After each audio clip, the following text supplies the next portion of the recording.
और यीशु के नाम को जलाल मिले। हम लास्ट टाइम पे हमने सीखा था कि Jesus is great, greater and greatest. तो खुदावन से यीशु से बढ़कर कोई भी नहीं है। वो कल भी अजीम था, आज भी अजीम है और आने वाले वक्तों में भी वही अजीम खुदा है। और कोई उसके मुताबिक, कोई इसके मुकाबले में, कोई इसके सामने खड़े होने की जुर्रत नहीं कर सकता, कोई इसके सामने खड़े होने की ताकत नहीं रख सकता। हमने बहुत सारी चीजों को सीखा और जिसमें से हमने कुछ दो ऐसी डिनोमिनेशंस को सीखा जो कि यीशु को हमेशा जो है लो दर्जा देते हैं। एक हमने सीखा था मॉर्मन्स के बारे में और एक हमने सीखा था यहोवा विटनेस के बारे में, क्योंकि ये जो था कलाम हमारा के यीशु जो है फरिश्तों से अफजल है। हमारा खुदावन यीशु जो है फरिश्तों से अफजल है। ये हमने इब्रानियों की किताब में हमने देखा था। And I thank God, the God is a good God, he is a great God. We learn the last week about the Jesus is greater than a angel, and we learn the how there is a different denomination, they give the position of Jesus little lower. The position of Jesus, they think it's a very lower position, but we have to be compare all this thing in Jesus wonderful name. And the God is a God who going to be bless us in Jesus name. हम खुदावन का शुक्र अदा करते हैं। Now there is a lot of these teaching, they have built enormous followings with the thousands of churches all over the world. और बहुत ज्यादा ऐसी टीचिंग्स आज आप देख सकते हैं कि यीशु को हमेशा नीचा दिखाने के लिए बहुत सारी ऐसी टीचिंग्स की जाती हैं। बहुत सारे ऐसी डिनोमिनेशन है जो क्रिश्चियनिटी के अंदर है, मैं क्रिश्चियनिटी से बाहर नहीं जाऊंगा, लेकिन क्रिश्चियनिटी के अंदर ही बहुत सारी ऐसी डिनोमिनेशन है जो कि यीशु को बहुत नीचा दिखाती हैं। अगर आप देखें तो मॉर्मन्स के बारे में हमने देखा था, फिर हमने उसके साथ ही हमने देखा था यहोवा विटनेस के बारे में हमने थोड़ा सा देखा था। आज हम थोड़ी सी और इसमें देखेंगे ताकि हम जान जाएं कि यीशु जो है वो सबसे अफजल है, वो फरिश्तों से भी अफजल है। पहले हमने इब्रानियों की किताब में देखा था कि यीशु जो है वो नबियों से अफजल है। फिर हमने देखा यीशु जो है वो फरिश्तों से भी अफजल है। आज हम इसी के पार्ट 2 को कंप्लीट करेंगे ताकि हम खुदा के नाम को जलाल देने वाले बने। Look at our small congregation and compare to the huge Mormon temples. अगर आज हम अपनी छोटी छोटी जमायतों को देखें जो कि यीशु के पैरोकार हैं, उनके पास इतने बड़े बड़े टेम्पल्स नहीं है, मंदिर्स नहीं है और घर नहीं है, लेकिन अगर आप देखें मॉर्मन्स के उन टेम्पल्स को देखें और उनकी इबादत गाहों को देखें तो वो आपको पता चलता है कि वो बहुत ही बड़े बड़े टेम्पल्स हैं और वो लोगों से भरे रहते हैं। लेकिन जहां पे सच्चाई और हकीकत की बातें होती हैं वहां पे शैतान लोगों को उन जगहों से हमेशा के लिए दूर रखता है ताकि वो उन हकीकतों को, उन सच्चाइयों को ना जान सके। That are filled with the people and sometimes you know that can be discouraging.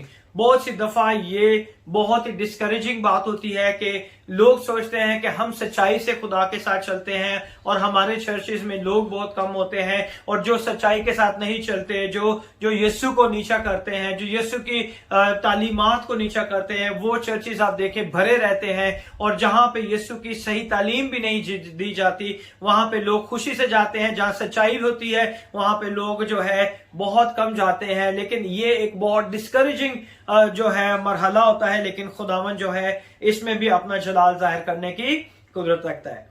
Their advertising is a slick, their zeal to spread their doctrine is powerful.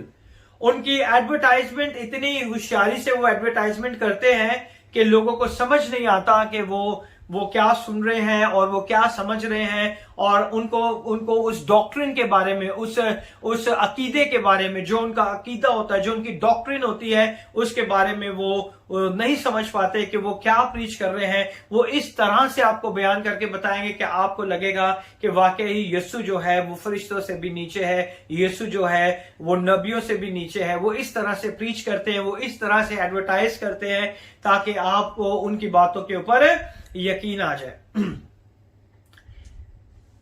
They take 2 years to knock the doors. Don't be fooled by the size of the church building.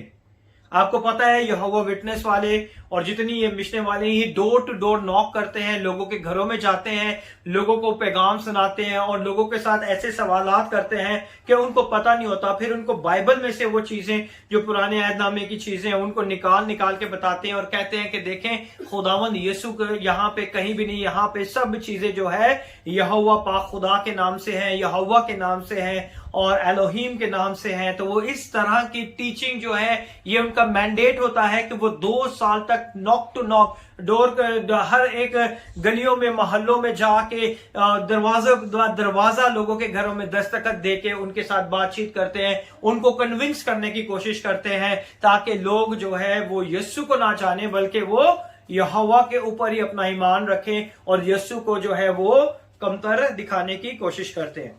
But आज हमें अपने church के size को देख के जो है बेवकूफ नहीं बनना, हमें होशियारी से काम करना है और हमें होशियारी से जानना है कि हमने दुनिया की ऐशो इशरत को, नाम को और चीजों को और फेम को देखकर उनके पीछे नहीं चलना बल्कि खुदा की हकीकत और उसकी सच्चाइयों को देखकर उसके पीछे चलना है। There is God and there is God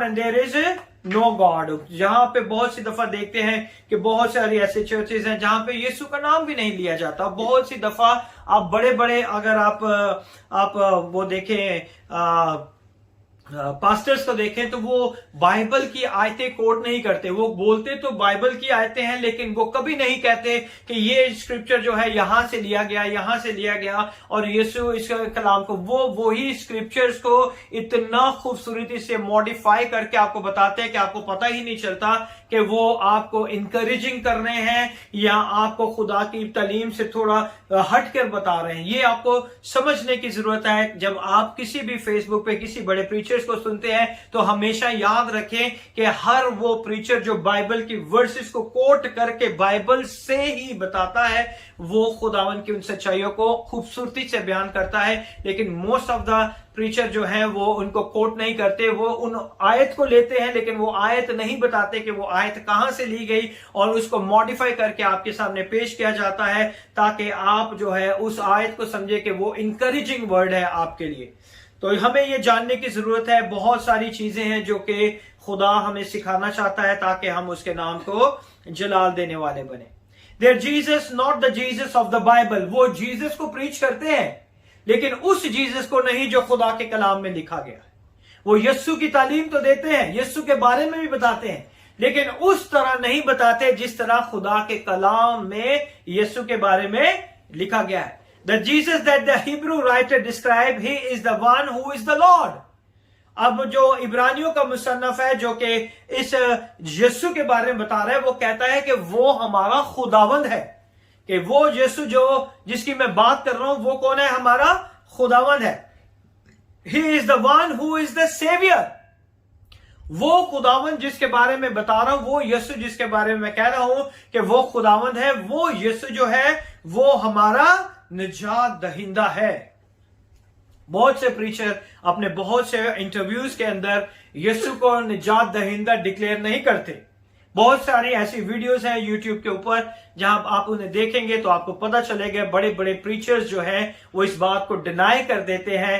I don't know what is the reason, लेकिन वो डिनाई कर देते हैं और वो कहते हैं कि यीशु ही से निजात नहीं मिल सकती, बल्कि बहुत सारी और चीजों को भी वो ऐड करके कहते हैं कि इससे भी निजात मिल सकती है। लेकिन खुदा का कलाम ये कहता है कि यीशु ही हमारा निजात दहिंदा है और वो ही हमें निजात देने की कुदरत रखता है। So let's not judge the value of the person, religion by the size or by the noise. हमें किसी भी चर्च को जो है जज नहीं करना, किसी भी कलीसिया को, किसी भी पास्टर को हमें जज नहीं करना उसकी कलीसिया की तादाद देख के, उसकी कलीसिया की चीजें देख के, बल्कि उन बातों को हमने देखना है कि जो खुदा के कलाम की सच्चाइयां हैं वो वहां पर है या नहीं है। ये बहुत इंपॉर्टेंट चीज है ताकि हम खुदा के नाम को जलाल दे सके। Today we start who is Jesus to you. आज हम देखें कि मेरे लिए यीशु कौन है, आपके लिए यीशु कौन है, कौन है हमारी जिंदगियों में यीशु आज। वो जो दुनिया यीशु को दिखा रही है वो यीशु है या वो यीशु जो खुदा के कलाम में है वो हमारी जिंदगियों का निजात दहिंदा है। आज खुदावन का पाक रूह मुझसे और आपसे सवाल करता है कि आपकी जिंदगियों में यीशु कौन है, यीशु की क्या आपकी जिंदगियों में वैल्यू है, यीशु की क्या अहमियत है, यीशु कौन है आपकी जिंदगियों में। तो ये आज खुदा का पाक रूह मुझे और आपको ये सवाल करता है कि हमारी जिंदगियों में यीशु की क्या अहमियत है। Where you are in spiritual, जब आप यीशु की उन सच्चाइयों को बताएंगे तो आपको खुद ही पता चल जाएगा कि आप रूहानियत में कहां पर खड़े हैं। बहुत से लोग जो हैं वो रूहानियत में बहुत कुछ शो करते हैं कि हम ये हैं, वो है, ऐसे हैं, वैसे हैं, but I tell you the character is greater than your anointing. आपका किरदार जो है आपकी अनॉइंटिंग से बड़ा है। अगर आप सोचते हैं कि आप बहुत अनॉइंटेड है और आपका कैरेक्टर नहीं है, one day you lose your anointing because the character is greater than your anointing। आपका किरदार जो है वो आपके मसा से, आपकी बरकतों से, आपकी रूहानी जिंदगी से कहीं बढ़कर है। अगर आपके अंदर यीशु का किरदार नहीं है तो your anointing is going to be vain one day, और आपको पता भी नहीं चलेगा, स्लोली स्लोली आपकी अनॉइंटिंग खत्म हो जाएगी क्योंकि आपका किरदार अच्छा नहीं है। If your character is not good, your anointing is not sustained in your life। आप उस anointing को, उस मसा को नहीं संभाल सकते। So don't think the anointing is greater than the character।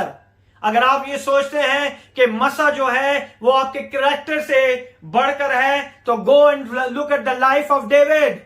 जाएं और देखें, दाऊद की जिंदगी को देखें। वो ये सोचता रहा कि मैं खुदा का ममसू हूं, खुदा के दिल के मुताबिक हूं, और खुदा ने मुझे चुन लिया है, खुदा ने मुझे प्रस्तिश करने के लिए कहा है, खुदावन ने मुझे हम सताइश के लिए चुना हुआ है, खुदावन ने मुझे बादशाह बना दिया है, but his character is not good. अपने कैरेक्टर को वो देखता है तो उसके कैरेक्टर में, उसकी जिंदगी में हरामकारी पाई जाती है, उसकी जिंदगी में जनाकारी पाई जाती है, उसकी जिंदगी में वो कातिल ठहराया जाता है, और उसके कैरेक्टर की वजह से खुदा जो है उसे पनिश करता है। तो ये बहुत इंपॉर्टेंट है कि आज हमने अपने कैरेक्टर के ऊपर देखना है कि हमारा कैरेक्टर कैसा है। You can switch one church to second church, second to third, third to fourth, fourth to fifth, there is nothing going to be change until you are not change. कुछ भी आपकी जिंदगी में नहीं होना। आप एक चर्च छोड़े, दूसरा छोड़े, तीसरा छोड़े, चौथा छोड़े, पांचवा छोड़े, जब तक आप अपने कैरेक्टर को नहीं ठीक करेंगे तब तक आप अपने उस रूहानी जिंदगी में बरकतें हासिल नहीं कर सकते। Jesus he is divine being, he is the saviour. यीशु जो है वो क्या है? एक पाकीज़ा, उसकी अलूहियत है और वही हमारा निजात दहिंदा है।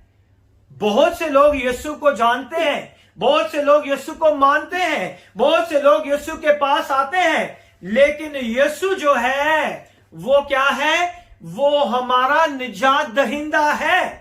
बहुत से लोग यीशु को जानते हैं मगर अपना निजात दहिंदा उसे कबूल नहीं करते। So what is Jesus in your life? He is resurrected, he died for my सिन।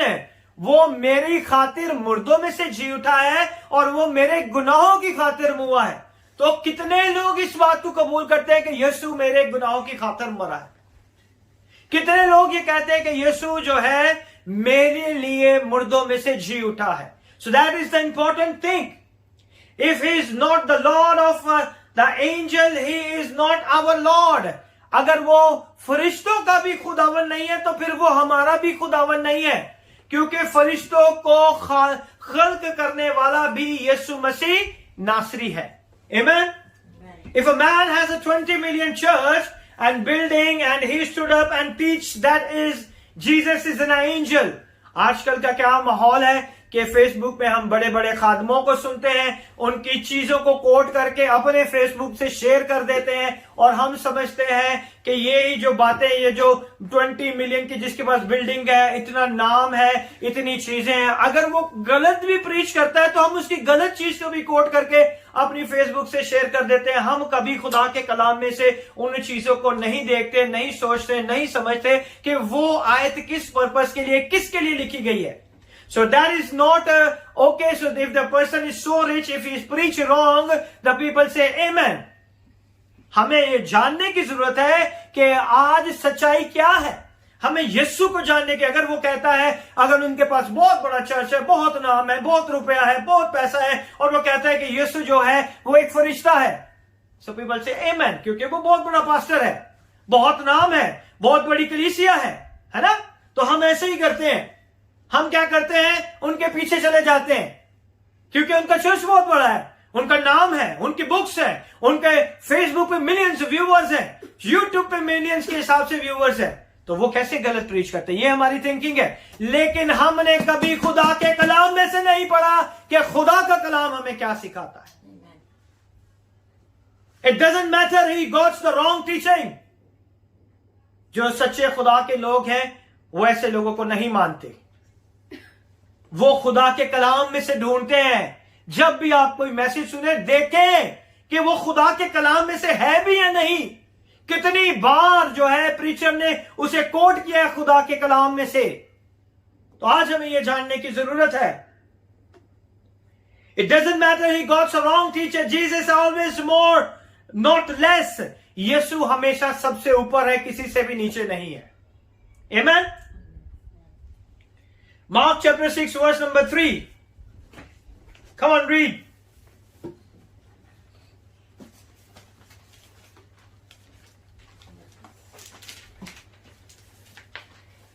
मरकस की अंजील उसका छठा बाब और उसकी तीसरी आयत। Is not this the carpenter, the son of Mary, the brother of James and Joseph, and of Judah and Simon, and are not his sisters here with us? And they were offended at him. पढ़े मरकस की अंजील उसका छठा बाब और उसकी तीसरी आयत। या यू राइट जरमाया, इन उर्दू में पढ़े। मरकस की अंजील उसका छठा बाब और उसकी तीसरी आयत। तीसरी आयत। क्या ये वही बड़ाई नहीं जो मरियम का बेटा और याकूब और यूसुस और यहूदा और शमौन का भाई है? और क्या उसकी बहनें यहाँ हमारे हाँ नहीं? बस उन्होंने उसके सबब से ठोकर खाई। आज देख लें, खुदा के कलाम में उस वक्त भी लोग क्या समझते थे, यीशु को नीचे दिखाने की सोचते थे। दिमाग में लोगों के, शैतान लोगों के दिमाग में ऐसी बातें डालता है। कम एंड सिट हियर, कम।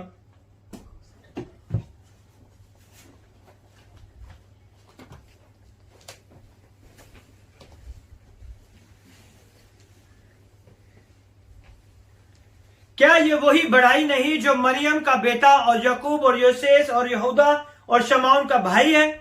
और क्या उसकी बहनें यहाँ हमारे यहाँ नहीं? बस उन्होंने उसके सबब से क्या की? ठोकर खाई। आज भी बहुत से लोग यीशु को नीचा दिखाने की कोशिश करते हैं और इसी सबब से वो क्या खाते हैं? ठोकर खाते हैं और यीशु की उन सच्चाइयों को नहीं जान पाते जो कि यीशु के अंदर पाई जाती हैं।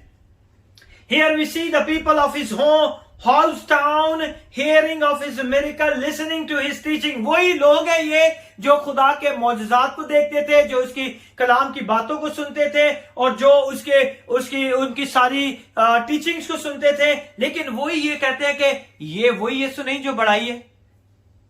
वो उनको लोअर दर्जा, यीशु को बहुत ही कमतर दर्जे में देख रहे हैं कि ये तो वही बड़ाई है, इसके पास कहां से ये सारी चीजें, क्या ये वो नहीं है? तो उन्होंने यीशु की इन सच्चाइयों को नहीं जाना, बल्कि उस सबब से उन्होंने क्या कहा?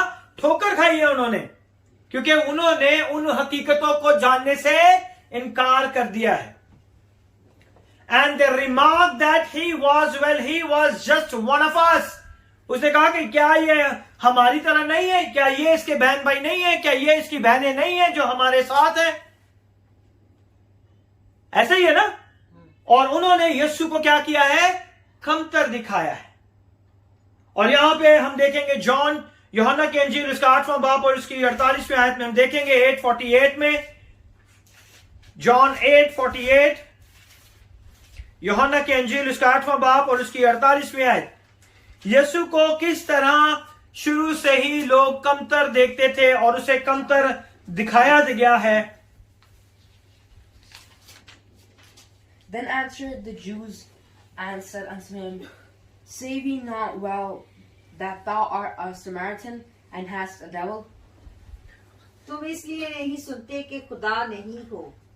यहूदियों ने जो अब हैं उससे कहा, क्या हम खूब नहीं कहते कि तू तो सामरी है और तुझ में बदरू है। यीशु को इतना नीचे दिखाया जाता था क्योंकि उसको कहते थे कि इसके अंदर क्या है, बदरू है। वो कौन लोग थे जो यीशु पर इल्जाम लगाते थे? जो यहूदी लीडर्स थे, जो यहूदी मजहब के लीडर्स थे, वो कहते थे कि ये इसके अंदर तो बदरू है। अगर एक बड़ा खादम किसी को कह दे कि इसके अंदर बदरू है तो लोग तो डेफिनेटली मान जाएंगे। तो उस जमाने में जो यहूदी उस्ताद थे, जो रबी थे और जो वहां के बड़े बड़े मौलम थे, जो वहां पे रहने वाले थे, वो क्या करते थे? उन्होंने यीशु को क्या किया? उन्होंने यीशु के ऊपर ये इल्जाम लगा दिया कि ये तो क्या है। यहूदियों ने जवाब में से कहा कि हम खूब नहीं कहते कि तू सामरी है। उन्होंने कहा कि ये तो सामरी है। इसका मतलब उन्होंने उसको पहले उसकी पहचान को ही खत्म कर दिया कि ये यहूदियों में नहीं है, ये तो सामरी लग रहा है हमें, है ना। तू सामरी है और तुझ में क्या है, बदरू है। वो यीशु को इतना नीचा करना चाहते थे ताकि कोई यीशु के ऊपर ईमान ना लाए। आज भी लोग इसी तरह करते हैं। यीशु को अपनी प्रीचिंग में, अपनी टीचिंग में, अपने कैरेक्टर में उसे इतना नीचा कर देते हैं ताकि लोग यीशु की सच्चाइयों को ना जान सके। Hallelujah. To explain his power to do miracle, always trying to make him less. वो इसलिए उसे नीचा करते थे ताकि उसकी कुदरत के कामों को वो ना दिखा पाए। जब आप किसी भी शख्स को हर्ट कर देंगे, जब आप किसी भी शख्स को इज्जत नहीं देंगे, तो खुदा का पाकरू वहां पे काम नहीं करेगा। याद रखें, जब एक सच्चे खुदा के बंदा को अगर आप हर्ट करेंगे, आप उसकी जिंदगी के ऊपर लानतान करेंगे, आप उसकी जिंदगी के खिलाफ बोलेंगे, आप इसीलिए दाऊद अपने कलाम में कहता है ना कि जिसने मेरे साथ रोटी खाई उसी ने मुझ पर लात उठाई। तो ये खुदा के कलाम में लिखा हुआ है। और इसी तरह यीशु के साथ भी हुआ, जिसने उसके साथ खाने में हाथ डाला उसी ने उसे पकड़वा दिया। तो खुदावंद यीशु जो है वो हमारी जिंदगियों में अपना जलाल जाहिर करने की कुदरत रखता है। और इसी तरह शुरू से ही लोग यीशु को जो थे कमतर दिखाते थे, और इसीलिए खुदावंद यीशु ने कहा कि नबी अपने लोगों में, अपने वतन में क्या करता है, इज्जत नहीं पाता। इसीलिए खुदावंद यीशु ने जिस जगह पे वो रहते थे ज्यादा मौजज़ात नहीं दिखाए, क्योंकि वो लोग उस पर ईमान नहीं लाते थे। वो उसे हमेशा कमतर समझते थे, वो उसे हमेशा नीचे लेके आते थे। Various religions of the past and the present have referred to Jesus as one of their own God. अगर आप बहुत से मजहब देखें, बहुत से मजहब के अंदर जो है, जो माजी में और आज भी आप देख लें कि यीशु को वो मजहब के लोग कहते हैं कि ये हमारे खुदावंदों में से एक खुदा है या हमारे देवताओं में से एक देवता है। अगर आप हिंदू मजहब में देखें तो वो खुदावन यीशु को कहते हैं कि ये जो है हमारे देवताओं में से एक देवता है, वो हमारे खुदाओं में से भी एक खुदा है। और अगर आप मुस्लिम को देखें, and they say there is one of the greatest prophet, वो उसे कहते हैं कि ये एक जो ईसा जिसे कहते हैं कि ईसा जो है वो एक बहुत बड़ा नबी था। द मुस्लिम से दे डोंट डिसरिस्पेक्ट जीसस, वो खुदा की बेहुरमती नहीं कर रहे। याद रखें, कोई भी मजहब जो है वो यीशु की बेहुरमती नहीं कर रहा, ना ही मुस्लिम कर रहे हैं ना ही हिंदू कर रहे हैं, बट उनकी सोच, उनके अकीदे के मुताबिक वो क्या कहते हैं कि यीशु जो है उनके खुदाओं में से एक खुदा है, और मुस्लिम कहते हैं कि वो नबियों में से एक नबी है। But they don't disrespect Jesus, he is a great prophet. Yeshu को वो क्या कहते हैं कि वो एक बहुत बड़ा क्या है, नबी है। But they didn't say he is sun of God. वो ये नहीं कहते कि यीशु जो है वो जिंदा खुदा का बेटा है। That is the truth. और सच्चाई ही तुम्हें क्या करता है, आजाद करता है। They are not disrespecting but they are not believing. तो हमें ये जानने की जरूरत है कि कोई भी यीशु को जो है वो डिसरिस्पेक्ट नहीं कर रहा, बल्कि उसकी वैल्यू को, उसकी पोजीशन को क्या कर देते हैं, नीचे कर देते हैं। हिंदू से ही is the one of the God making him less. वो क्या कहते हैं कि ये हमारे खुदाओं में से एक खुदा है, और खुदावन यीशु की वैल्यू को क्या कर देते हैं, कम कर देते हैं। ही is the only God, not of the God of many God. वो एक ही वाहिद खुदा है, ना के खुदावन दो में से खुदा है, बल्कि वो एक ही सबका खुदा है। Hallelujah. A modern philosopher view him as a moral teacher. अगर आप देखें, बहुत से फिलोसोफर्स होते हैं और वो यीशु के बारे में बहुत खूबसूरत बातें कहते हैं। इखलाकियत में यीशु से बढ़कर कोई भी नहीं है। A moral leader, a good man and an innocent man. वो क्या कहते हैं यीशु के बारे में, क्या कहते हैं कि वो क्या है, एक बहुत खूबसूरत मॉरल लीडर है, रोल मॉडल है। He is a good man, उसके अंदर भलाई पाई जाती है। He is an innocent man, वो बेकसूर है। One of the most striking character in the history of mankind. वो ऐसा कैरेक्टर है पूरी तवारीख के अंदर जिसके ऊपर आप कोई भी अपनी लाइफ का कुछ भी उसके ऊपर लेके जाके उसे चेक कर सकते हैं। All of this stuff, but he is not the son of God. सारी चीजें इसके बारे में कहते हैं, लेकिन इस बात को नहीं मानते कि वो क्या है, खुदा का बेटा है। Always make him less. खुदावन यीशु को हमेशा क्या करते हैं, वो लेस करते हैं। ही is a greater and he is the greatest of all time. Hallelujah. But any description of Jesus that bring him down, even it's down politely. अगर आप कोई भी यीशु की डिस्क्रिप्शन को देखें तो उसे बहुत खूबसूरती से, अच्छे लफ्जों से उसे आराम से नीचे लेके आए। ये नहीं कि यीशु के लिए हार्ड वर्ड्स और ऐसे वर्ड को इस्तेमाल करें कि जिससे दूसरे लोगों को हर्ट हो, बल्कि वो इतनी खूबसूरती से इन चीजों को ले आते हैं नीचे कि यीशु की उस पोजीशन को, उस कैरेक्टर को वो नीचे आराम से ले आते हैं। Respectfully from his exalted position in inaccurate, और उस पोजीशन पे जहां पे खुदावंद यीशु बैठे हुए हैं कि लिखा हुआ है कि वो बाप के दाहिने हाथ बैठा है। इट मीन्स कि वो ये खुदावंद यीशु जो है वो बाप का एक लौता बेटा है और वो बाप के दाहिने हाथ बैठा है। लेकिन इस बात को मानने से क्या करते हैं, इनकार करते हैं और उसे आहिस्ता आहिस्ता नीचे ले आते हैं। John says for many deceiver have gone out in the world, और यूहन्ना भी जो है अपने खतूत के अंदर कहता है कि बहुत से ऐसे धोखेबाज, बहुत से ऐसे लोग जो कि इस दुनिया में निकल पड़े हैं, जो कि यीशु की सच्चाइयों को क्या कर देते हैं, खत्म कर देते हैं।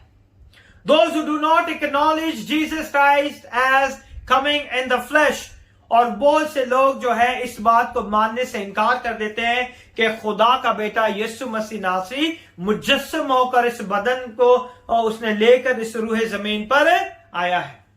और इसी बात को कौन इनकार करते हैं, वो लोग जो इनकार करते हैं वो क्या है, एंटी क्राइस्ट। वो है मुखालिफे मसीह जो इस बात का इनकार करते हैं कि यीशु मसीह मुजस्सम होके नहीं आया, यीशु मसीह खुदा का बेटा नहीं है। This is the deceiver and the anti Christ. दूसरा यूहन्ना और उसके 7वें बाब में, who is anti Christ, the Hollywood version में जिस तरह के एंटी क्राइस्ट को दिखाया जाता है, कैसे दिखाया जाता है एंटी क्राइस्ट को? हॉलीवुड वर्जन में हम मूवीज में देखते हैं कि एक बहुत बड़ा, एक अजीब शक्ल का, लाल सा कलर का एक आदमी होता है, उसके सींग होते हैं और उसका हेड होता है, और हॉलीवुड इसको क्या डिस्क्राइब करता है कि ये क्या है, एंटी क्राइस्ट है ना, some sort of a Halloween character. लोग जो है हॉलोवीन को बहुत खूबसूरती से, शौक से मनाते हैं क्योंकि बदरू हैं। वो देखे मॉल्स के अंदर बदरू हैं बनी हुई हैं और ढांचे लटके हुए हैं और लोग खुशी से जाते हैं, पंपकिन्स हैं वहां पे पड़े हुए और लोग खुशी से जाते हैं, खरीदते हैं, सेलिब्रेट करते हैं, डेवल्स की सारी चीजों को सेलिब्रेट खुशी से करते हैं। He is a red and is that the Antichrist, some sort of a Halloween character. John says the Antichrist is the well dressed. यूहन्ना पता क्या कहता है कि जो एंटी क्राइस्ट है वो खूबसूरत लिबास के अंदर है, आप उसे नहीं पहचान सके। वो भेड़ों में क्या है, भेड़िए के रूप में है। वो आपके गला की भेड़ों को भी खराब कर देंगे। वो है एंटी क्राइस्ट। उसके कपड़े खराब हुए फटे हुए कपड़े नहीं पहन के आएगा। उसके कपड़े ऐसे नहीं होंगे कि उसके आधे कपड़े यहां से फटे हैं, आधे कपड़े वहां से फटे हैं, रंग उसका खराब है और आप उसे एंटी क्राइस्ट करेंगे। वो वेल ड्रेस्ड होके आपके पास आएगा और आपसे बात करेगा और वो आपको अपनी बातों में ऐसा फंसाएगा कि आपको पता भी नहीं चलेगा और आप खुदावन यीशु के उस अकीदे से, उस ईमान से आहिस्ता आहिस्ता हटना शुरू हो जाएंगे। वेरी इंटेलिजेंट प्रीचर, बहुत अक्लमंद तरीके से वो क्या करते हैं, प्रीच करते हैं। एंटी क्राइस्ट जो है वो ऐसे प्रीच नहीं करते जैसे आम प्रीचिंग होती है। वो इतनी खूबसूरती से आपको प्रीच करके बताते हैं कि आपको पता भी नहीं चलता कि आपके बीच में एंटी क्राइस्ट लोग बैठे हुए।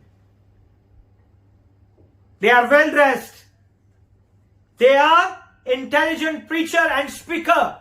आज अब देखें बहुत से लोग हजारों लाखों डॉलर्स देके जो है टीचर्स को, प्रीचर्स को बुलाया जाता है मोटिवेशन के लिए, ताकि कंपनीज में एम्प्लॉयज को मोटिवेशन हो और ये सब चीजें हो। किस लिए? ताकि वो बिजनेस बढ़े, उनकी जिंदगी में वो आगे बढ़ते जाए। Who begins to describe all the ways and means and reasons that Jesus is an angel। और वो इस तरह प्रीच करते हैं, वो इस तरह आपको बताते हैं, वो इस तरह आपको समझाते हैं कि यीशु मसीह क्या है, वो एक फरिश्ता है। जीसस इज सिंपल प्रॉफिट, वो इस तरह बताएंगे कि यीशु सिर्फ एक क्या है, नबी है। If he is talking about Jesus and the teaching anything other than the fact Jesus is divine sun of God, वो आपको यीशु के बारे में हर एक चीज बताएंगे, लेकिन ये नहीं आपको बताएंगे कि यीशु मसीह जो है जिंदा खुदा का बेटा है। John says that's the Antichrist. यूहन्ना भी अपने खतूत के अंदर इस बात का ऐलान करता है, अपने लोगों को बताता है कि यही वो लोग हैं, वो क्या है, मुखालिफ मसीह है। John wants that the main deception will always to deny the divine / human natures of Jesus. आज भी जो है बहुत से लोग जो है खुदावन यीशु मसीह की दो फितरतों के ऊपर ईमान नहीं रखते। दो फितरत मतलब कि खुदावन यीशु के अंदर एक इलाही फितरत है जो खुदा की फितरत है और एक इंसानी फितरत है जो कि इंसान की फितरत है। और इसी चीज के ऊपर जो है वो यूहन्ना कहता है कि बहुत से ऐसे लोग आएंगे और वो तुम्हें क्या कर देंगे, गुमराह कर देंगे और उन हकीकत की उन चीजों से आपको दूर कर देंगे। Either they bring his down as not being divine, वो इसे इस तरह नीचे ले आएंगे कि यीशु के अंदर खुदायत की अलूहियत नहीं पाई जाती, और make his only human or make him only divine and not human। बहुत से ऐसे डिनोमिनेशन है, अकीदे हैं, बहुत से क्रिश्चियनिटी की बात कर रहा हूं मैं, कि बहुत से ऐसे लोग हैं वो कहते हैं कि यीशु जो है वो इलाही है। बहुत से ऐसे कहते हैं यीशु जो है सिर्फ एक इब्ने आदम है। बहुत से कहते हैं कि यीशु जो है वो एक इंसान है, उसके अंदर खुदा की अलूहियत जो है एक टाइम पे काम करती थी और दूसरे टाइम पे इंसानी फितरत काम करती थी, लेकिन यीशु को जिंदा खुदा का बेटा नहीं वो मानते। It is always playing around with the equation. The apostle thought that Jesus was God, nothing less than this। और यहां पे जो खुदा का बंदा, खुदा का रसूल जो है, पौलुस रसूल जो है, वो सिर्फ यही कहता है कि यीशु ही क्या है, खुदा है। यीशु क्या है, खुदा है। हम देखेंगे यूहन्ना रसूल की इंजील उसका 20 बाब और उसके 28वीं आयत के अंदर, John 20 and verse number 28। 28वीं।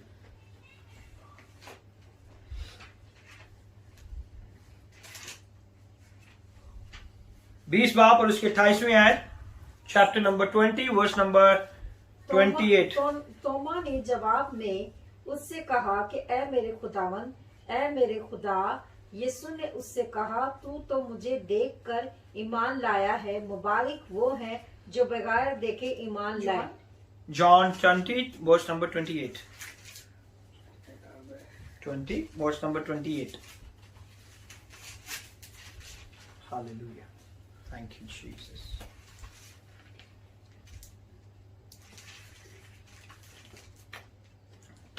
Got it? Yeah, I got it already. Verse number 28. Do it fast. Okay. Okay, no problem. Teaching and suggestion, it's not a biblical. और यहाँ पे देखें कि जो खुदावन का रसूल है जो उसके साथ साथ रहता था, उसने भी यीशु को मानने से क्या कर दिया? इनकार कर दिया। क्योंकि उसने कहा था कि जब यीशु उसको ना अपने वहां उनके दरमियान आया तो उस वक्त वो फरिश्ता जो था, जो रसूल था, वो उनके साथ मौजूद नहीं था। और उसने अपने दिल में कहा कि जब तक मैं उसकी पसली में हाथ नहीं डाल लूंगा, उसके होल के अंदर मैं अपनी उंगली नहीं डाल लूंगा, तब तक मैं उसके ऊपर ईमान नहीं लेके आ सकता।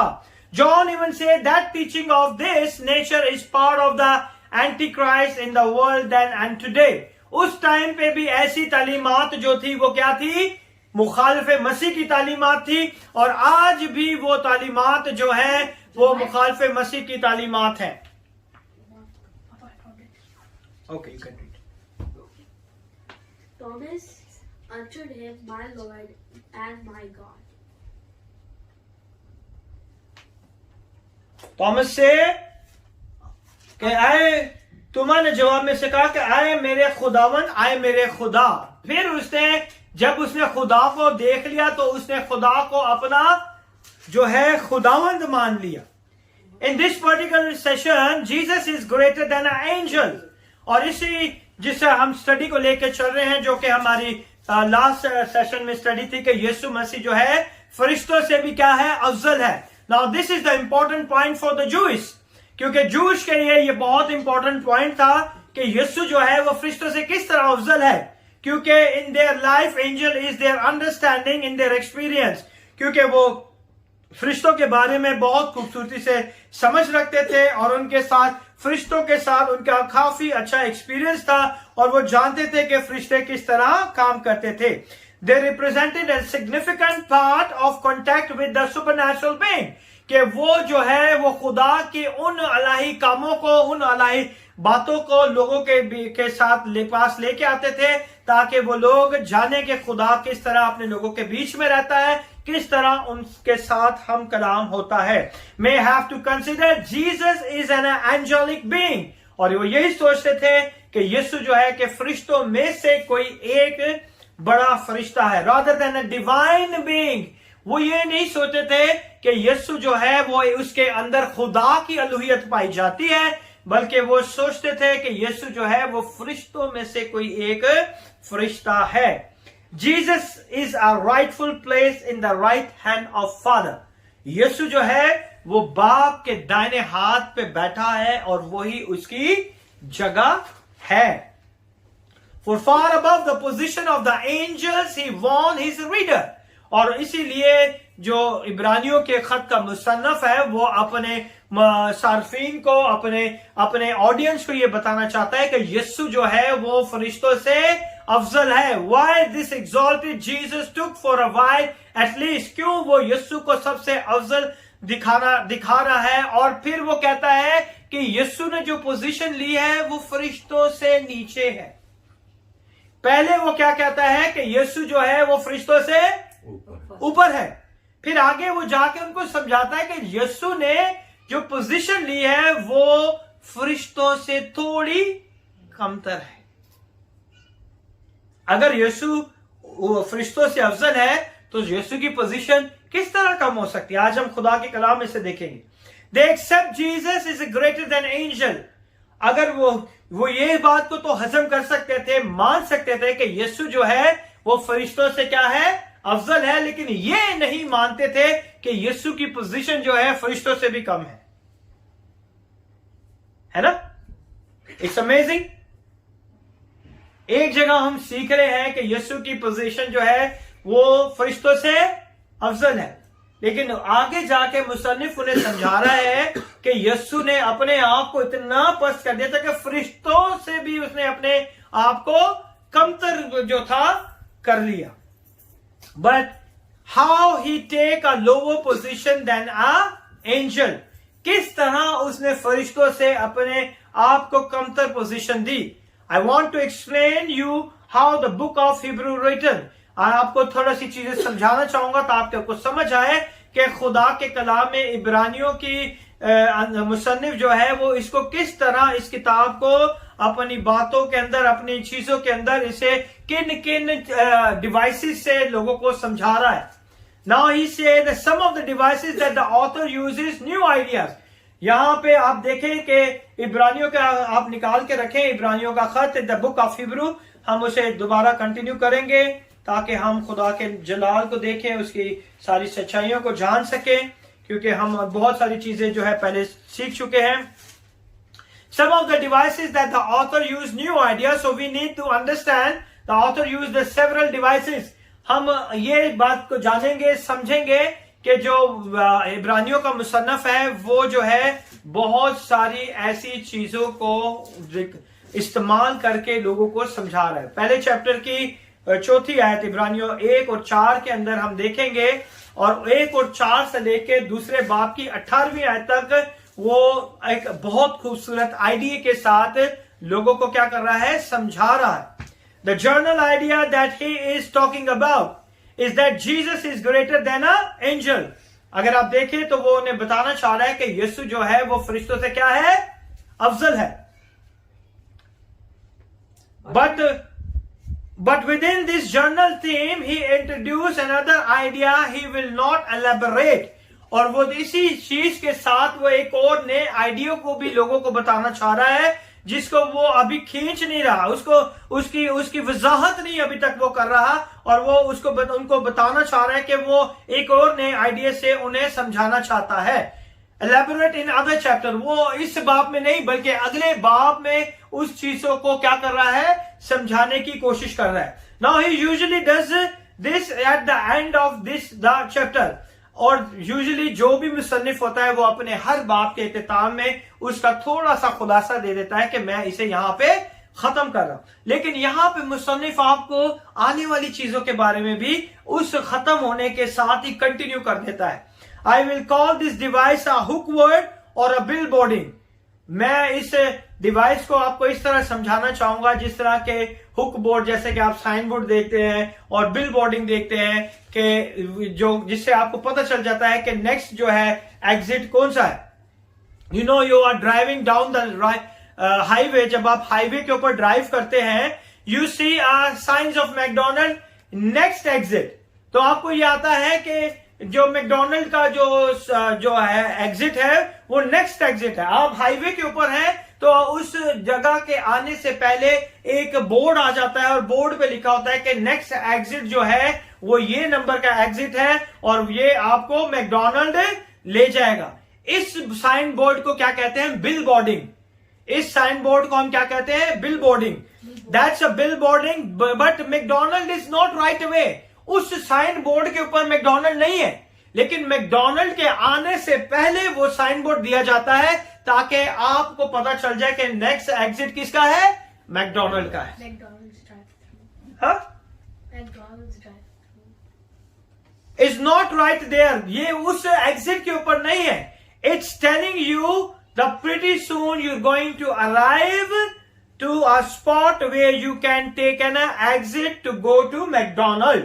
वो एग्जिट आपको इस बात का इशारा दे रहा है कि आने वाला जो एग्जिट है वो इस नंबर का है, और जहां आप जो आपकी डेस्टिनी है, जो आपकी मंजिल है, जहां पे आपने जाना है वहां पे आपको ये एग्जिट क्या कर देगा, पहुंचा देगा.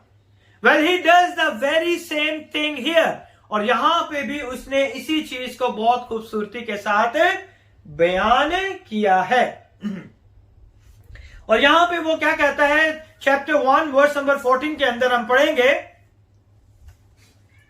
And they not all ministering spirits sent forth to minister for them, who shall be heirs of salvation. Amen. क्या वो सब खिदमत गुजार रूहें नहीं जो निजात की मिरास पाने वालों की खातिर खिदमत को भेजी जाती है? यानी कि उन लोगों के लिए जो कि यीशु के नाम से निजात याफ्ता होते हैं और यीशु को कबूल कर लेते हैं, उनकी खिदमत के लिए फरिश्तों को भेजा जाता है। और इसी चीज को, निजात के इस चीज को उसने शुरू कर दिया है कहां पर? चैप्टर के एंड में, और आगे जाके निजात को बहुत खूबसूरती से वो क्या करने का है? इसको बयान करने वाला है। ठीक है, दूसरी आयत, दूसरे बाब की पहली आयत को देख सुन पढ़े। Therefore we ought to give more earnest heed to the things which we have heard, lest at any time we should let them slip. Okay, Urdu में पढ़े दूसरे बाब की पहली आयत। इब्रानियों। हाँ, इब्रानियों। इसलिए जो बातें हमने सुनी उन पर और भी दिल लगाकर गौर करना चाहिए, ताकि बहकर उनसे दूर ना चले जाएं। हालेलुया। निजात के उस सारी बातों को जो वो सिखा रहा है, वो कह रहा है कि इन बातों पर हमने क्या करना है? अमल करना है, गौर करना है। इसलिए जो बातें हमने सुनी है उन पर दिल लगाकर गौर करना चाहिए। You read chapter 2 verse number 1, the book of Hebrew. Therefore, you must pay much attention to what we have heard, lest we drift away from it. हमें क्या करना है? अटेंशन देनी चाहिए। पे अटेंशन क्यों कहते हैं? ताकि आपका ध्यान उस बात पर आ जाए, आप गौर से उस चीज को सुनना शुरू कर दे। He talk about celebration in kind of warning.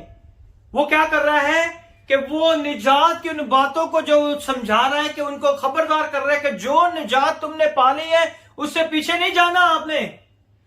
जो बरकत आपको मिली है उसको छोड़ के नहीं जाना है। He is warning. वो अपने लोगों क्या कर रहा है? वार्न कर रहा है कि जो बरकतें, जो चीजें आपको यहां से मिली है उसे छोड़ के नहीं जाना है आपने। और फिर वो क्या कहता है? Jesus is greater than angel. Yeshu के बारे में क्या कहता है?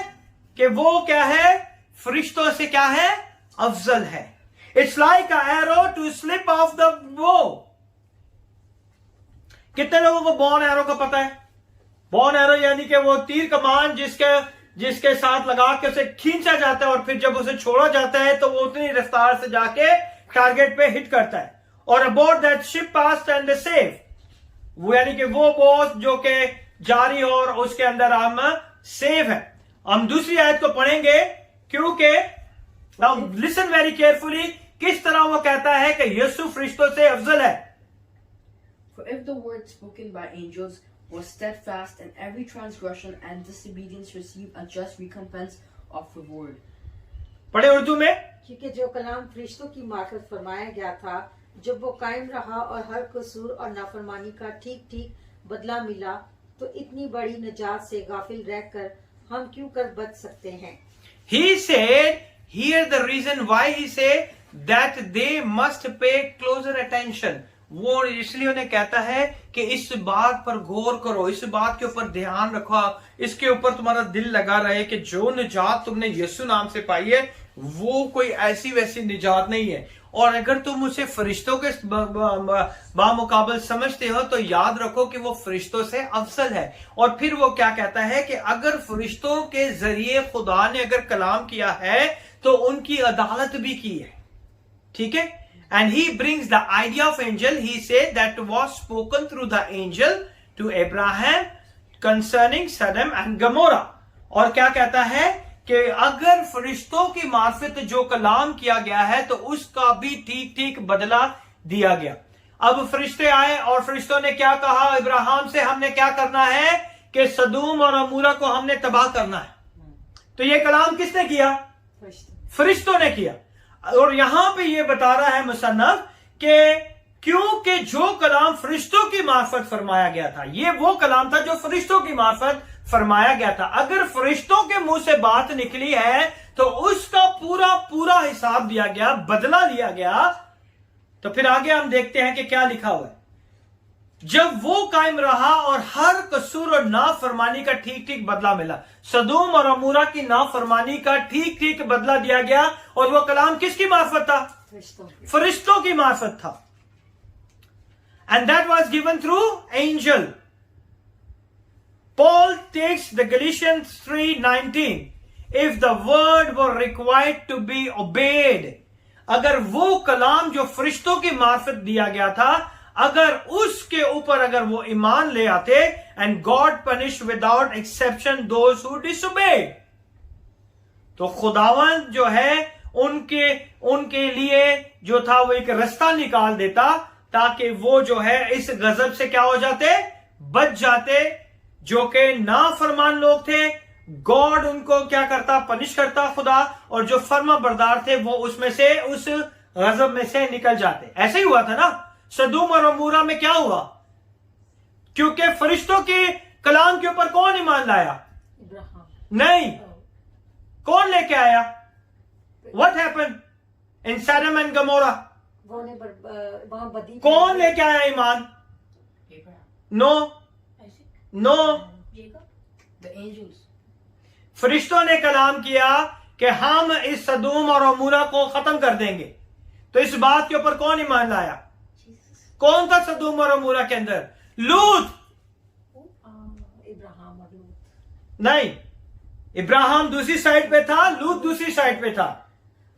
वो फरिश्तों के ईमान कलाम के ऊपर ईमान लाया और खुदावन के उस गजब में से बच गया।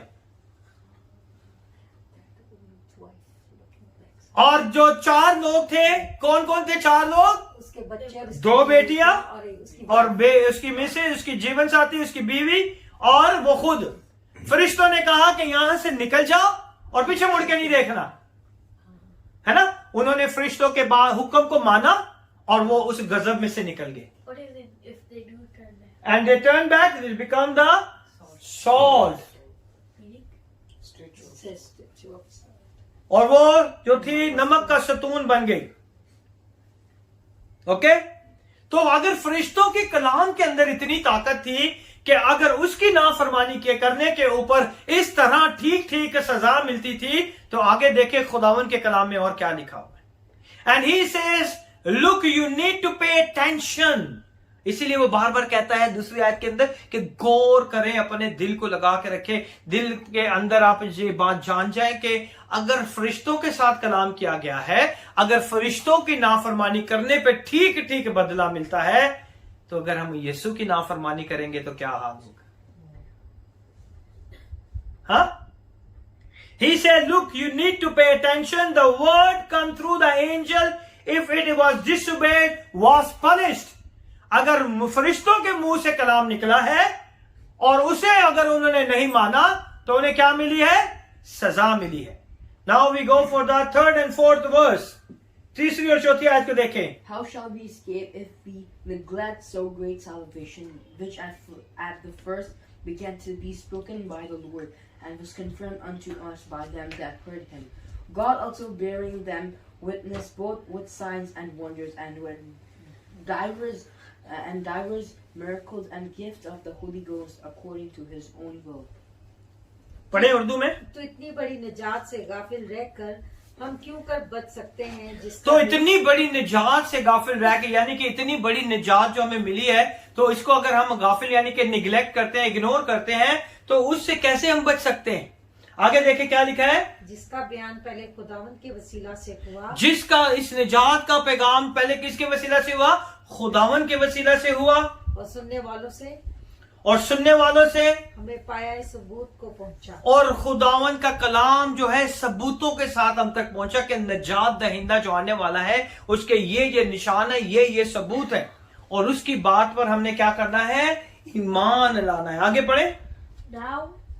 Verse number 4। और साथ ही खुदा भी अपनी मर्जी के मुवाफिक निशानों और अजीब कामों और तरह तरह के मौजों और रुल्क़ुद्स की नेमतों के जरिए से उसकी गवाही देता रहा। यानी कि जो निजात दहिंदा था उसके लिए मौजज़ात हुए, उसके लिए क्या हुआ? रूल कुदस की नेमतों के जरिए से क्या हुआ? गवाहियां मिलती रही कि ये निजात दहिंदा है, ये निजात दहिंदा है। उसके लिए कौन था वो शख्स? किसके लिए गवाही दी जा रही थी? यीशु के लिए। तो यीशु जो है वो कहता है कि अगर फरिश्ते कलाम करते हैं, अगर उनकी नाफरमानी करते हैं तो वो सजा पाते हैं। तो यहां पे जो फरिश्तों से भी अफजल है, जिसकी गवाही जो है खुदा पाक रूह दे रहा है मोजज़ात के वसीला से, तरह तरह की चीजों से आपको पता चल रहा है कि ये नजात दहिंदा है। तो उसके बारे में हमें क्या करना है? अपने कानों को खोलने की जरूरत है, अपनी अकलों को खोलने की जरूरत है। Given by the son of God who is higher than the angel, not only spoken by the son. और यहां पे वो है जो कि फरिश्तों से भी क्या है? बड़ा है। आमीन।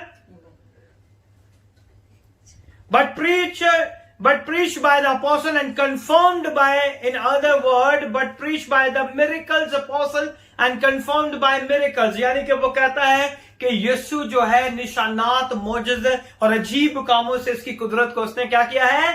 जाहिर किया है। फरिश्तों ने ऐसे काम नहीं किए। फरिश्ते उतना ही काम करते थे जितना खुदा का कलाम उनको दिया जाता था, लेकिन यीशु जो है खुदा की उस फितरत के अंदर चेंजेस भी कर सकते हैं। खुदा के कुदरत के कामों में वो चेंजेस करने की भी कुदरत रखता था। फरिश्ते चेंज नहीं कर सकते थे।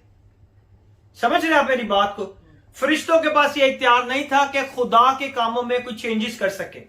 ये सिर्फ यीशु के पास इख्तियार था, क्योंकि वो खुद खुदा था, इसीलिए वो खुदा की अलूहियत रखता था और खुदा की कुदरत के कामों में वो चेंजेस करता था, है ना? कौन बताएगा कहां पे खुदावन ने चेंजेस किए? कमन, कहां पे खुदा ने चेंजेस किए कुदरत के कामों में? कम ऑन, कहां पे? The question is that where the Jesus used his divine godly power to work in the divine nature। हाँ, उस टाइम पे यीशु नहीं था। यीशु के बारे में यीशु ने अपने खुदाई खुदरत को किस तरह जाहिर किया? कहां पे जाहिर किया? Very good. और when Jesus fed the 5,000 people। Okay, और वो कुदरत के काम नहीं थे। That is not for the natural creation. Jesus healed a blind man। Yes, you can say. कुदरत के काम बताएं मुझे, कुदरत के काम। When the people put the sick friend down। No, okay. जब खुदा नहीं, ये कुदरत के काम, जब उसने लाजरस को जिंदा किया, ये भी कुदरत का एक काम था जो कि कोई नहीं कर सकता सिवाय खुदा के। उसने जब कश्ती के अंदर सो रहा था, तो कुदरत के काम क्या है? हवा, पानी, समुंदर, ये क्या है? कुदरत, कायनात। व्हेन ही स्लीपिंग, और उसने उठकर हवा और पानी को क्या किया? डांटा। तो वहां पे उसने खुदाई कुदरत को जाहिर किया। हालेलुया। कौन ऐसा शख्स है जो हवा और पानी को डांटे और वो थम जाए? Accept Jesus. God. Jesus is God. तो यीशु के अंदर ये कुदरत पाई जाती है कि वो कुदरत के कामों के अंदर दखल अंदाजी कर सकता है, क्योंकि वो खुद कायनात का खालिक है। आमीन। कोई भी शख्स जो था, फरिश्ते भी कुदरत के कामों में मदाखलत नहीं करते। जो उनका काम है वही कर सकते हैं। ठीक है। समुंदर को पहले बाप के जमाने में 2 हिस्से किया गया, फिर पानियों को पानियों से जुदा किया गया। ये कुदरत के काम है ना? ये खुदा के काम है। और यहां पे कुदरत के कामों में मदाखलत किसने की? यीशु ने की। इसीलिए खुदावन यीशु ने जब उन्हें हुक्म दिए गए, तो वो कौन से थे? कुदरत के काम थे। खुदा की डिवाइन पावर थी कि खुदावन ने अपने हाथ से 10 हुक्म उन्हें दिए थे, लिख के दिए थे ना। मूसा को 10 हुक्म कैसे लिख के दिए थे? तख्तियों के ऊपर खुदा ने खुद लिख के दिए थे। तो यह खुदावन की बात करने का एक तरीका था। उन 10 हुक्म के अंदर चेंजेस कौन कर सकता था? सिर्फ खुदा। खुदा के अलावा कोई चेंज नहीं कर सकता था ना। और यीशु ने 10 हुक्मों को 2 हुक्मों में चेंज कर दिया। क्या था पहला हुक्म? कि अपने खुदा से अपने पूरे दिल और अपनी पूरी ताकत, अपनी पूरी जान, पूरी अक्ल से क्या करे? मोहब्बत रखे। और दूसरा, अपने पड़ोसी। तो कौन था जो खुदा के कामों में मुदाखलत कर सकता था? वो सिर्फ खुदा था। यीशु को अगर आप कोई कहता है कि आप प्रूफ करके बताएं कि यीशु खुदा है, तो कैसे आप प्रूफ करेंगे? आपको पता होना चाहिए कि वो कुदरत के कामों के अंदर मदाखलत करता था और अपनी कुदरत को जाहिर करता था कि इन सारी चीजों का बनाने वाला मैं ही हूं। आमीन। 10 हुक्म को कौन चेंज कर सकता था? कोई भी नहीं कर सकता था। वो खुदा ने मूसा को खुद अपने हाथ से लिख के दिए। तो जिस खुदा ने लिख के दिए थे, उसी खुदा ने उनको मॉडिफाई करके क्या कर दिया? 10 से 2 में कर दिया कि अगर तुम 2 ही मान लोगे तो तुम 10 से बचे रहोगे। आमीन। तो खुदावंद यीशु को बहुत जरूरी है कि हमें उसकी अलूहियत को निगलेक्ट, नजरअंदाज नहीं करना। और यहां पे लिखा है, if God punish those who disobey the word spoken by Angel, अगर खुदा उनको सजा देता है जो कि फरिश्तों के पैगाम पर ईमान नहीं लाते, तो अगर उन्हें सजा मिलती है, imagine the result for those who neglect the means believer are the who ones who neglect. तो याद रखें कि जो ईमानदार है वो नजरअंदाज करते हैं, बेईमान लोग जो है ना वो नजरअंदाज नहीं करते। आज इस बात को जाने और समझे कि नजरअंदाज कौन करता है? जिसे पता होता है। ईमानदारों को पता है ना कि यीशु हमारा निजात दहिंदा है। ईमानदारों को पता है कि यीशु जो है वो मेरे और आपके लिए हुआ, वो मरियम से पैदा हुआ, वो मेरे और आपके लिए दुखों को उठाया और हमारे लिए जान दी और तीसरे दिन मुर्दों में से जी उठा। तो जो ईमानदार है वो क्या करते हैं? निगलेक्ट करते हैं। बिलीवर्स और नॉन बिलीवर क्या करते हैं? ईमानदार यीशु को क्या करते हैं? नजरअंदाज कर देते हैं। यीशु की इन चीजों को नजरअंदाज कर देते हैं। यीशु की इन बरकतों को क्या कर देते हैं? नजरअंदाज कर देते हैं। But unbeliever can not neglect. Unbeliever क्या करेगा? वो तो उसे नजरअंदाज नहीं करेगा। कौन करेगा नजरअंदाज? जो ईमानदार है। जो ईमान ही नहीं लाया यीशु के ऊपर, वो क्या करेगा? वो तो उसे नजरअंदाज नहीं करेगा। वो क्या करेगा? कम ऑन, वो क्या करेगा? नो, ही रिजेक्ट, क्योंकि वो ऑलरेडी अनबिलीवर है। तो वो तो उसे नजरअंदाज नहीं करेगा। जिस बात पर वो ईमान ही नहीं रखता, वो उसे क्या करेगा? वो उसे तो नजरअंदाज नहीं करेगा, वो तो उसे रद्द कर देगा। Unbeliever can not neglect the word, they reject the word. Unbeliever जो है वो खुदा के कलाम को क्या करते हैं? वो रिजेक्ट कर देते हैं। बिलीवर क्या करते हैं?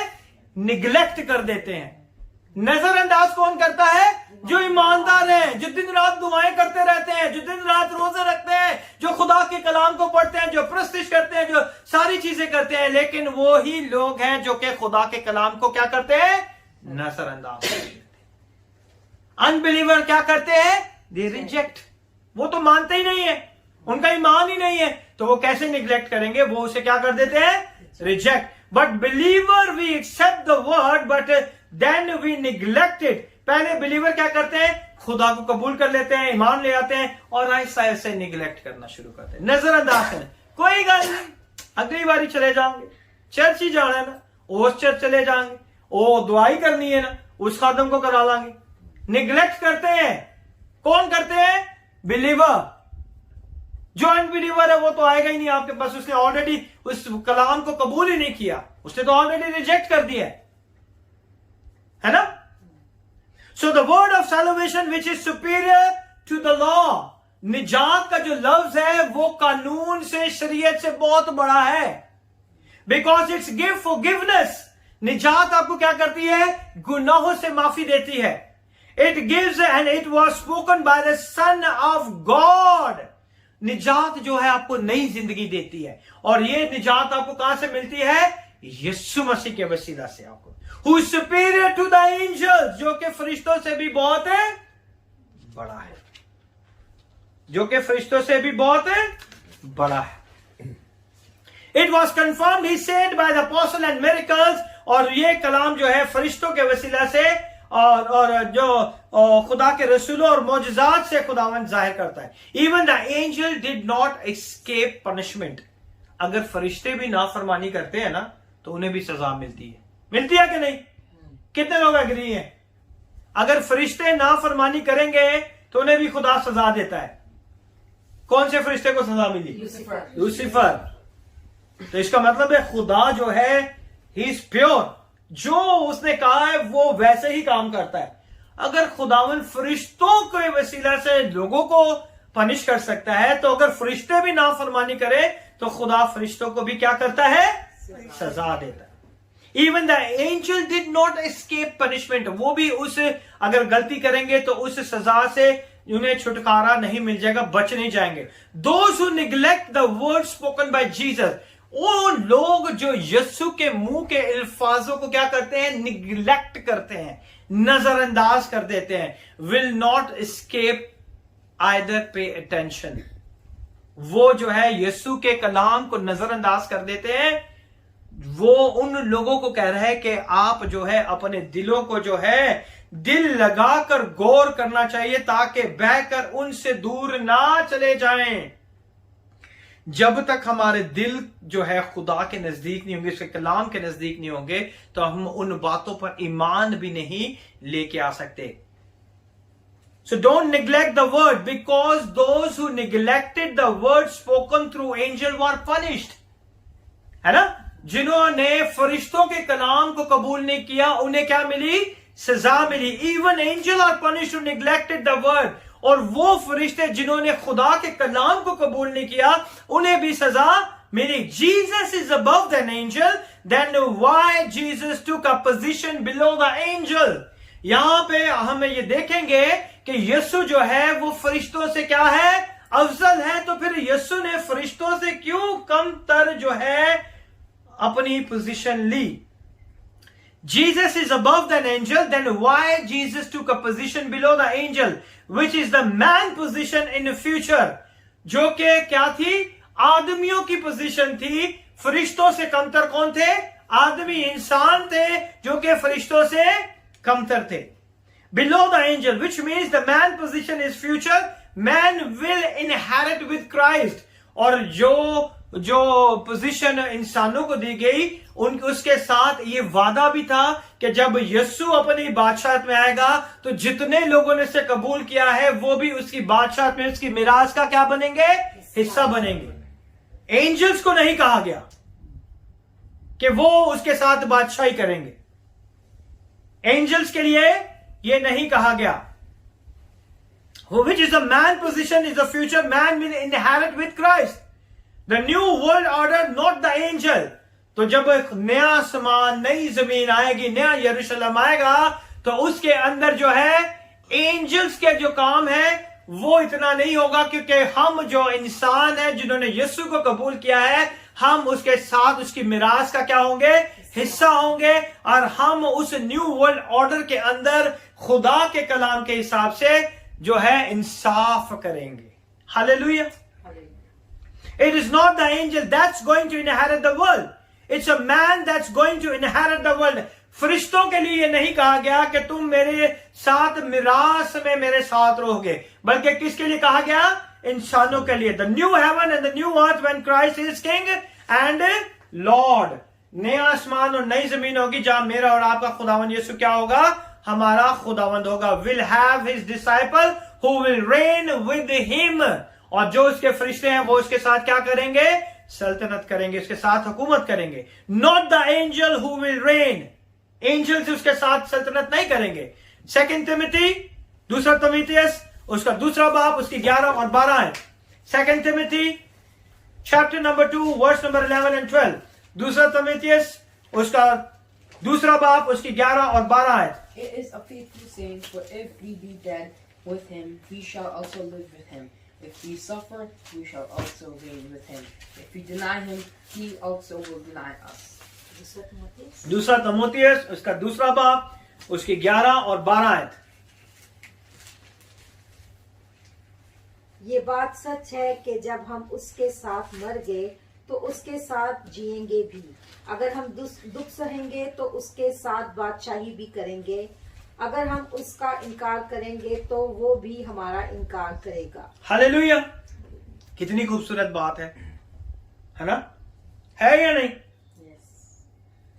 कितने लोग इस बात से खुश हैं?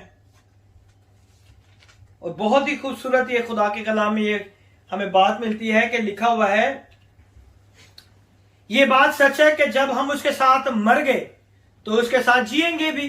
अगर हम यीशु को कबूल करते हैं और यीशु में हम सो जाते हैं तो हमारे पास ये ईमान है कि जब यीशु जो आएगा अपनी आमद में तो हम जो पहले मुर्दों में से मर चुके हैं, सो गए हैं, हम जो हैं वो उनसे पहले जो रूह जमीन पे होंगे हम उसका इस्तकबाल करने के लिए उठ खड़े होंगे और फिर बाद में जो रूह जमीन पे होंगे वो यीशु का इस्तकबाल करेंगे।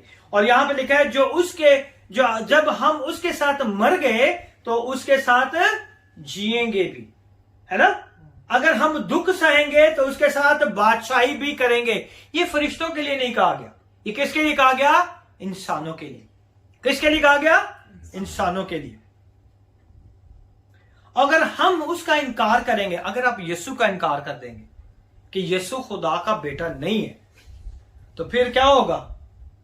अगर हम उसका इनकार करेंगे तो वो भी हमारा इनकार करेगा कि मैं तो इन लोगों को जानता ही नहीं हूं, मेरी इनसे कोई भी वाकफियत नहीं है। अगर हम बेवफा हो जाए तो भी वो वफादार रहेगा क्योंकि वो आप अपना इनकार नहीं कर सकता। हालेलुया। हम चाहे उसे माने या ना माने कि यीशु खुदा का बेटा है, लेकिन खुदावंद यीशु के बारे में कहा गया है कि वो ही जिंदा खुदा का क्या है? बेटा है, जो बाप के दाहिने हाथ जा बैठा है। हालेलुया। और फिर हम देखेंगे उसकी 6ठी आयत में, दूसरे बाप की हम 6ठी आयत में देखेंगे, second the Hebrews chapter 2 verse number 6. But one in a certain place testified, saying, What is man that thou art mindful of him, or the son of man that thou visitest him? Hallelujah. पढ़े दूसरा बाप उसकी 5वीं और 6ठी आयत को पढ़े। उसने उस आने वाले जहां को जिसका हम जिक्र करते हैं फरिश्तों के ताबिया नहीं किया, बल्कि किसी ने किसी मौका पर यह बयान किया है कि इंसान क्या चीज है जो तू उसका ख्याल करता है, या आदमजात क्या है कि तू उस पर निगाह करता है। हालेलुया। तो फरिश्तों के लिए नहीं कहा गया कि तुम जो है आने वाले जहान में फरिश्तों के ऊपर कोई भी ऐसी चीज नहीं कही गई उनके बारे में कि फरिश्तों के ताबे नहीं किया। ये किन के ताबे हैं? इंसानों के ताबे। और लिखा हुआ है कि यहाँ पे खूबसूरती से वो क्या कहता है, हिब्रू का जो मुसन्नफ है वो जबूर को बहुत अच्छे तरीके से कोट कर रहा है और कह रहा है जबूर 8 और उसकी 4ठी और 6ठी आयत के अंदर वो इसे कोट करके क्या कह रहा है कि इंसान क्या है, क्या चीज है कि तू उसका ख्याल करता है, कि इंसान है ही क्या कि खुदावन तू फिर भी उसका इतना ख्याल करता है, या आदमजात क्या है कि तू उस पर निगाह करता है। Psalm 8 verse number 4 and 6. Come on Manasseh, do fast. Psalm 8, जबूर 8 और उसकी 4ठी और 6ठी आयत। Psalm 8 verse 4 and 6. 4 and 6. Let him read. What is man that you are mindful of him, and the son of the man that you care for him? Yet you have made a little lower than heavier beginning, crowned him with glory and honor. Amen. Amen. पढ़े उर्दू में जबूर 8 और उसकी 4ठी और 6ठी आयत। जब मैं तेरे आसमान पर जो तेरी दस्तकारी है और चांद और सितारों पर जिनको तूने मुकर्रर किया गौर करता हूँ कि तो फिर इंसान क्या है कि तू उसे याद रखे, और आदमजात क्या है कि तू उसकी खबर ले। तो फिर इंसान क्या है कि तू उसे क्या करे, याद रखे। इंसान की कोई वैल्यू नहीं है कि उसे क्या खुदावंद याद करे। और आदमजात क्या है कि तू उसकी खबर ले, क्योंकि तूने से खुदा से कुछ ही कमतर बनाया है। तो खुदा से क्या है, कुछ ही कमतर कौन है? आदमजात है। ठीक है। तो फरिश्ते जो हैं वो क्या है, थोड़े उससे अफजल हैं। और यहां पे क्या है कि क्योंकि तूने से खुदा से कुछ ही कमतर बनाया और जलाल और शौकत से उसे ताजदार करता है। Hallelujah. Psalm returned to man and his position in God's creation. कि शुरू से जो है खुदा ने जो पोजीशन दी थी उस पोजीशन के हिसाब से जो है वो जो है फरिश्ते जो इंसान है वो खुदा से कुछ ही क्या है कमतर है. Man original position is at the head of creation below the angels with dominion over the earth. और जो पोजीशन इंसान को दी गई थी वो फरिश्तों से कमतर दी गई थी और उसे ये इख्तियार दिया गया था कि वो रूह जमीन पर कुल इख्तियार रखे. किसे ये इख्तियार दिया गया था? रूह जमीन का इख्तियार किसके पास था? इस इंसान के पास था. Go to book of Genesis chapter number 1 verse number 26. Genesis chapter number 1 verse number पैदाइश की किताब उसका पहला बाप और उसकी 26 आयत. One of my favourite. Genesis chapter number 1 verse number 26. And God said, let us make man in our own image, after our likeness, and let them have dominion over the fish of the sea, and over the fowl of the air, and over the cattle, and over all the earth, and over every creeping thing that creepeth upon the earth. Amen. तो खुदा ने इंसान को क्या दिया? अपनी सूरत पर. अपनी खुदा ने कहा कि हम इंसान को अपनी सूरत और अपनी छवि की मानद बनाए और समुद्र की मछली और आसमान के परिंदे छुपाएं और तमाम जमीन और सब जानदारों पर जो जमीन पर रेंगते हैं क्या करें? इख्तियार रखे. तो सारा इख्तियार किसे दिया गया था? इंसान को. God doesn't put angel to in charge on the world to come his putting man. उस जगह पे जहां पे खुदा ने इंसान को रखा वहां फरिश्तों के पास कोई इख्तियार नहीं था. समझ गए अभी आप? फरिश्तों को रूह जमीन के ऊपर खुदा ने इख्तियार किसे दिया था? बनी हुई इंसान को कि वो हर कायनात की चीजों के ऊपर क्या करे? इख्तियार रखे. Man originally was in charge of creation, है ना? Will little below the angel. थोड़ा सा वो क्या थे? एंजल से कम थे. लेकिन रूह जमीन का इख्तियार किसे दिया गया? बनी हुई इंसान को. वर्स नंबर 8 में हम जाएंगे. इब्रानियों की वर्स नंबर 8 में देखेंगे. Hebrews chapter 2 verse number 8.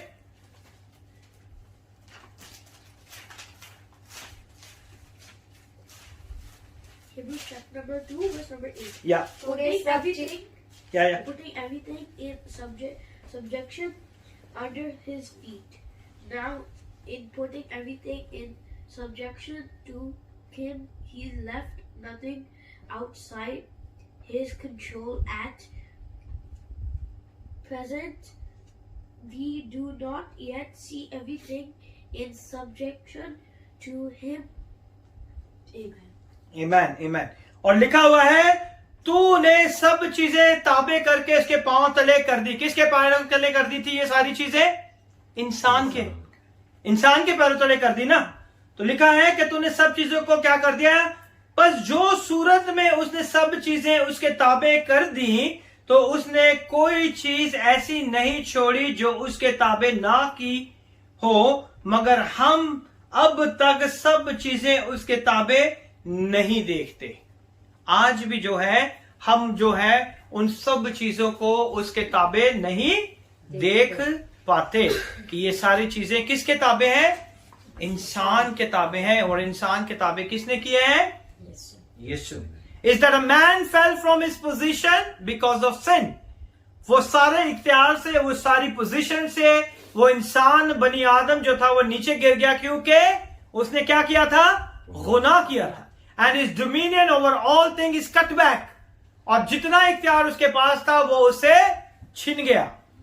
Verse number 9, Hebrew chapter 2, verse number 9. Hebrews chapter number. But we see Jesus, who was made a little lower than the angels, for the suffering of death crowned with glory and honor, that he by the grace of God should taste death for every man.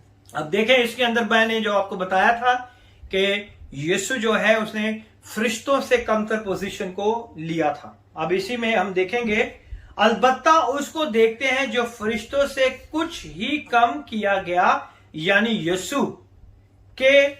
यीशु को के मौत का दुख सहने के सबब से जलाल और इज्जत का ताज उसे पहनाया गया ताकि खुदा के फजल से और हर एक आदमी के लिए मौत का मजा चखे। तो जैसे मैंने पहले आपको बिगिनिंग में बताया था कि यीशु जो है उसने फरिश्तों से कमतर पोजीशन ली, और इसी चीज को ये क्या कह रहा है कि जो फरिश्तों से कुछ ही कम किया गया, फरिश्तों की पोजीशन से थोड़ा सा उसे नीचे किया गया, वो कौन था? यीशु था। He said he's not talking about the man, he's talking about Jesus glory.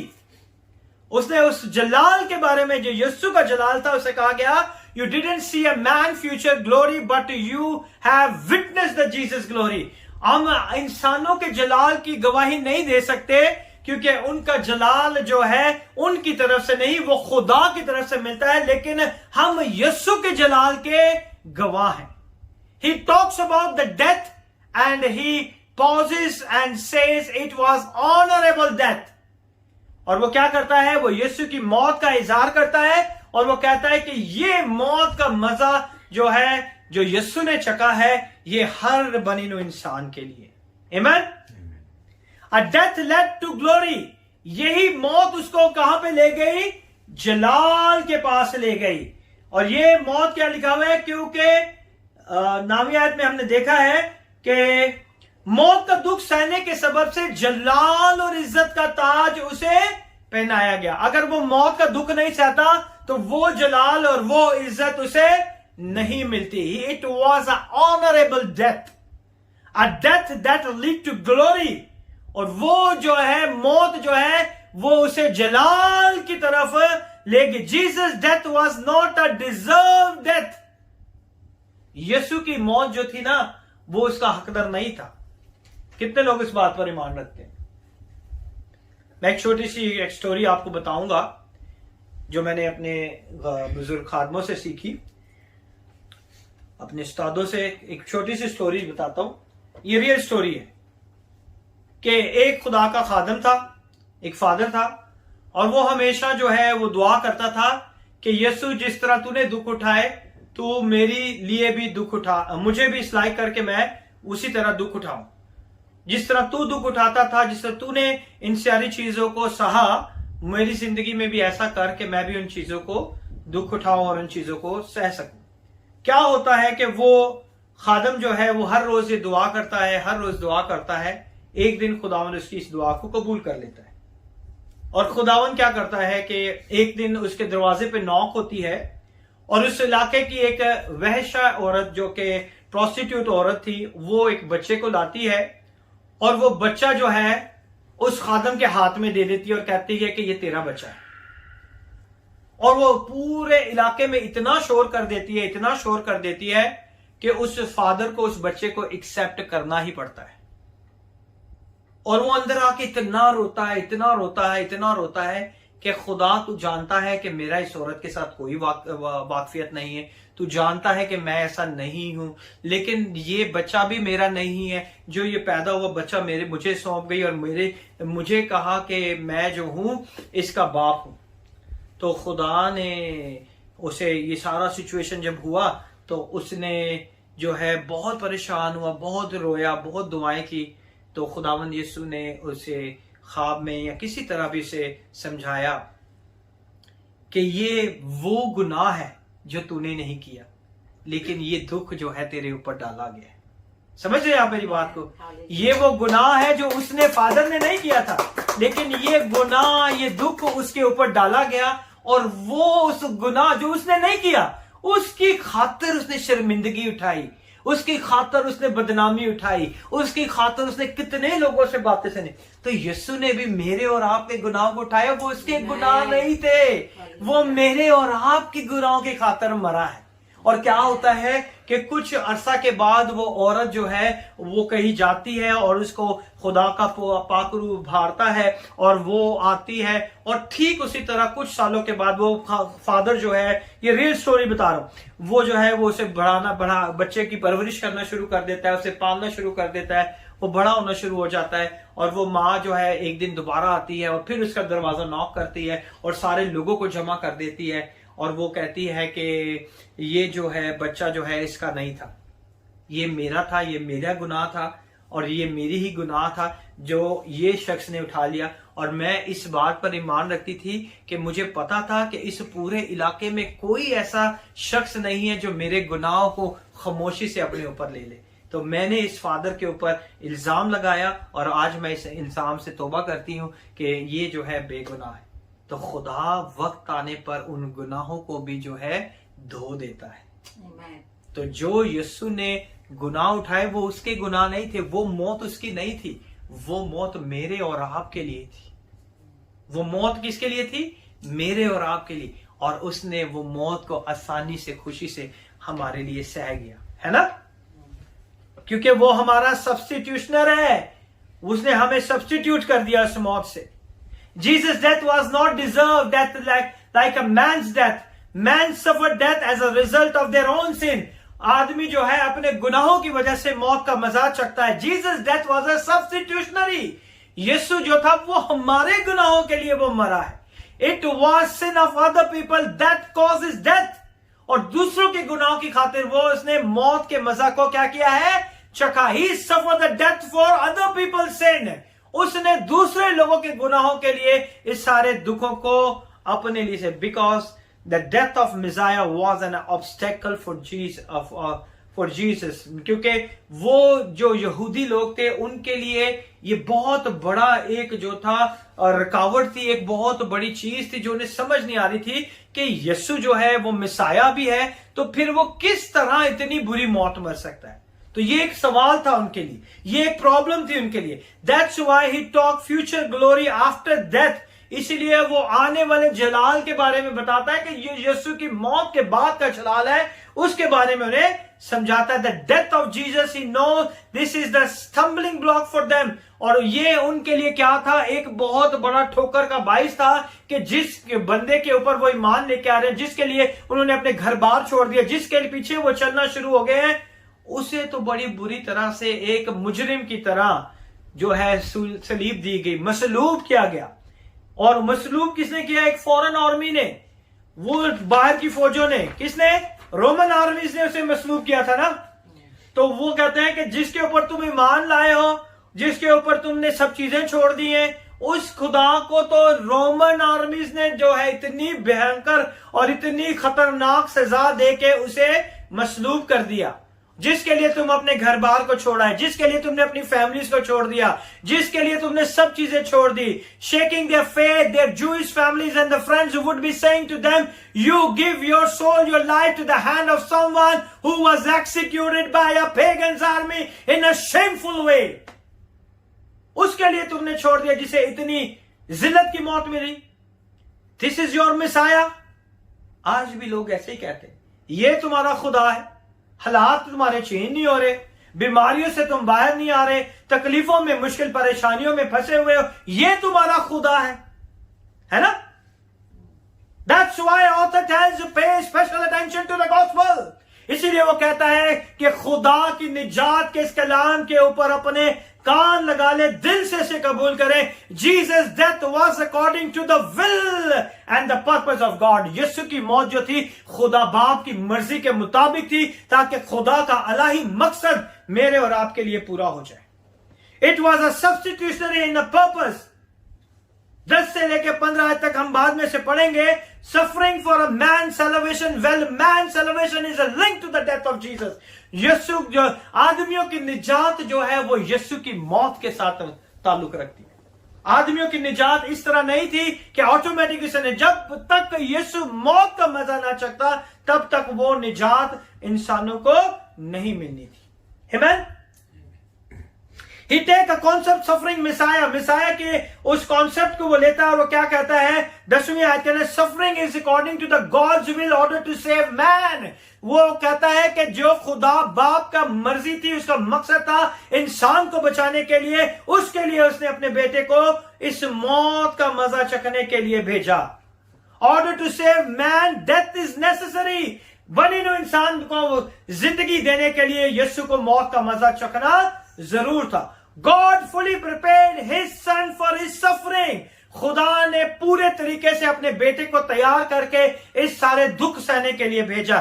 by equipping him with a human body, और इंसानी जिस्म के अंदर वो सारे दुख को सह सके। the human nature Perfect means to equip completely. He was just a half man. कि वो आधा आदमी और आधा खुदा नहीं था, बल्कि वो पूरा खुदा था और खुदा ने उसे कामिल तौर पे बनाया. He wasn't only the spirit appearing as a man. वो एक रूह नहीं था जो कि एक बदन में नजर आती थी. He was real man. He was the flesh and the blood. और वो जिस्म और खून के साथ बना हुआ एक पूरा आदमी था जो कि खुदा के इलाही मकसद को पूरा करने आया था. With the nature of man, जिसके अंदर खुदा की कुदरत, खुदा की फितरत और इंसान की फितरत पाई जाती थी. Jesus was fully man, meaning he was fully capable of suffering. यानी कि यीशु जो था पूरे तरीके से तैयार था ताकि वो सारे दुखों को सह सके. Because he is greater than an angel. और यीशु जो है वो फरिश्तों से अफजल था. खुदावंद इस कलाम के वसीला से आपको बड़ी बरकत दे.